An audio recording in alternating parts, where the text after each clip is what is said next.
With beach season quickly approaching, we all need to pay even closer attention to how much time we're spending in the sun. Dr. David Reid, a plastic surgeon at Hilton Head Regional Healthcare, joining us. Welcome in, Doctor. Good to have you here. Thank you so much. Thanks for having me. What's the easiest way to pay attention to how much sun we're getting and the potential for skin cancers to develop? Well, of course, while you're in the sun, you need to keep sunblock on, usually SPF 30 or greater. You need to pay attention to how hot you are and, of course, stay hydrated. Yeah.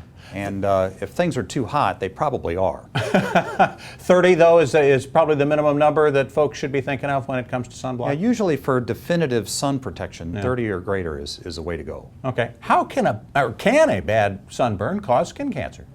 Well, it will eventually. It won't cause a skin cancer that day, that week, or that year, but the radiation exposure that causes skin cancers is cumulative and life-lasting. Lasts for your entire life. Sure.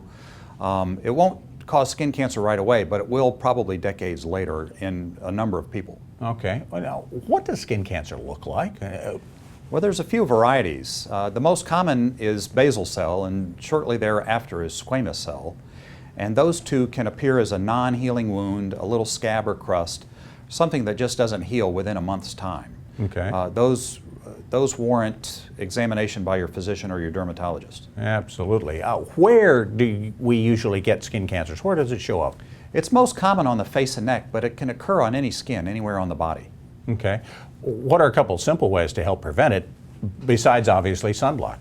Well, sunblock, and then of course, when you have things on the skin that show up and they don't go away within a month or two, that's when you need to go see your physician about looking at those and possibly getting a biopsy if need be. Okay, that's just kind of an alarm that should go off with you for sure. When should we see a doctor? Should we see a doctor maybe even if we don't have one to establish a baseline if we don't think we have a cancer to establish something to work from? That's a great idea, yeah. Especially if there's a family history of skin cancer. Okay. So the other thing is I don't want to leave out melanoma. We talked about basal cell and squamous cell briefly. Melanoma is a much more serious skin cancer, and that typically looks like a mole that's changed, particularly one that's dark in the black or brown realm, especially if it has so-called variegated color, which means different colors within it, especially if those colors are red, white, or blue. Okay. Melanoma, obviously the most serious of the cancers we're talking about. Absolutely. That's the one that if one's going to kill you, it's more likely to be a melanoma than it is the other two. I was just going to say, the other skin cancers, we've got a pretty good treatment track record going, don't we? Absolutely.